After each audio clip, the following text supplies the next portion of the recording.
Okay, this time we're working on a Peterbilt 386. We're gonna be doing the deck plate. We're gonna be transferring these connections. They're gonna be going into the chassis. Also, we're gonna be installing a box for the connections on the deck plate. It's a pretty long truck. The deck plate, pretty much how you guys can see, we got it already primed. We're not gonna be doing the painting. The guy, he's gonna be putting this truck into the shop in next week. So he's gonna be getting a fresh new paint job for the whole truck. The deck plate is gonna be going on 2 pieces, and then right on the joint, we're gonna be doing the box. For back here, what we're gonna be doing, we're just gonna be going with 1 piece. Everything is gonna be covered. We're just gonna have a nice and clean surface now. Also, we're gonna be throwing in the cap light extensions. We're gonna be going with 5 inches, and he wanted to do an underglow, so we're gonna throw an underglow as well. We're gonna be putting a cover for the chocks and for the backs. So once he has everything painted, it should look amazing. How you guys can see now between the tanks, he has nothing. So we're gonna be putting a panel that is gonna go between the tanks, that is gonna come with lights. He's gonna have that painted as well. Once we finish, it should look out good. This is gonna be a pretty fast project. It should be done in like 1 or 2 days. So it's gonna be pretty fun.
We just finished making this piece. This is what goes between the tanks. Basically, it's gonna fill out that space that you have between the tanks under the truck. So now it's gonna look like 1 piece on the bottom. In this case, the client wanted these to be painted, and also he's gonna be getting 4 lights on the front. And then if we flip it on the back, how you guys can see, he's gonna have 3 more lights.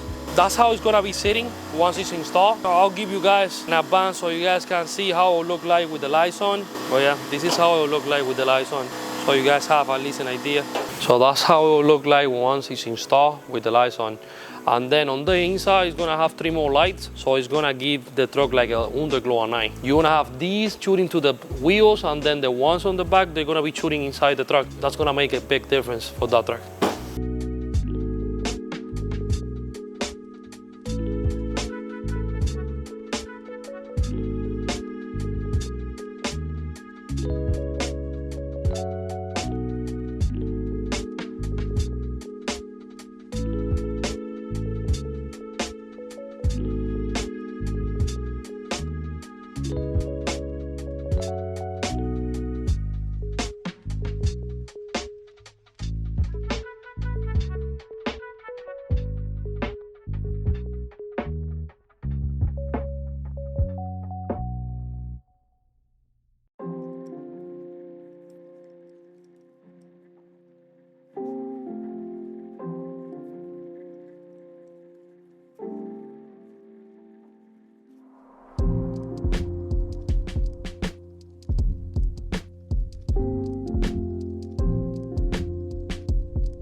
Kind of late, but we're still here at the shop. We're working on the electrical, on the side panels. Right now, me and the guys, we're doing all the electrical, putting out the connectors. After we done with the connectors, we're gonna be installing the loom for the wires, so nothing is exposed to the snow, water, or whatever. Once we do finish with the electrical, we're gonna start installing. My other guy is right there. He's working on the connections for the trailer right now and on the airlines that go to the trailer as well. But I mean, planning to get this done today. It's gonna be a long night. As you guys can see, we're working on connecting all the lights. This is the type of connector that we're gonna be using right now. Once it's pressed and put together, we heat it up. So no water, no snow, no salt goes into the connection. Once we do finish with that, I'll show you what we use. This is what we like to install. So this is a connection that we pretty much got ready to go. How you guys can see, everything is protected. The wire goes inside. And then for all the connections, we put the black tape so nothing moves. Basically, this is how it's gonna look once it's finished. That's how the connection should look like, and nothing exposed, okay? It's gonna be a long night, guys.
We just finished with the truck. The client's here picking up the truck. Back here, we connected the lines. Deck plate is finished. How you guys can see, it's already primed, ready for paint. You see no screws, everything looks pretty clean. Going forward, right here, we did all the connections for the trailer. Same thing, the deck plate, no screws, you don't see nothing, everything is like mounted underneath. Right here, we did this to cover the airbags and the chocks. We also did this plate, so right now everything looks clean and sealed. Back here, we did that light that goes between the tanks to fill the gap. This tank needs to be a slide back, just like the one on the other side, but he's gonna be working on that. On the front, what we did the cap light extensions. They got an underglow, so at night it's gonna be glowing down. And right here, the same thing, we did the same. They're 5 inches. Now it's ready for paint. Only problems that we had doing this project was we had to move the electrical for the connections, and we had to move the airlines for the connections for the trailer. Other than that, everything went smooth.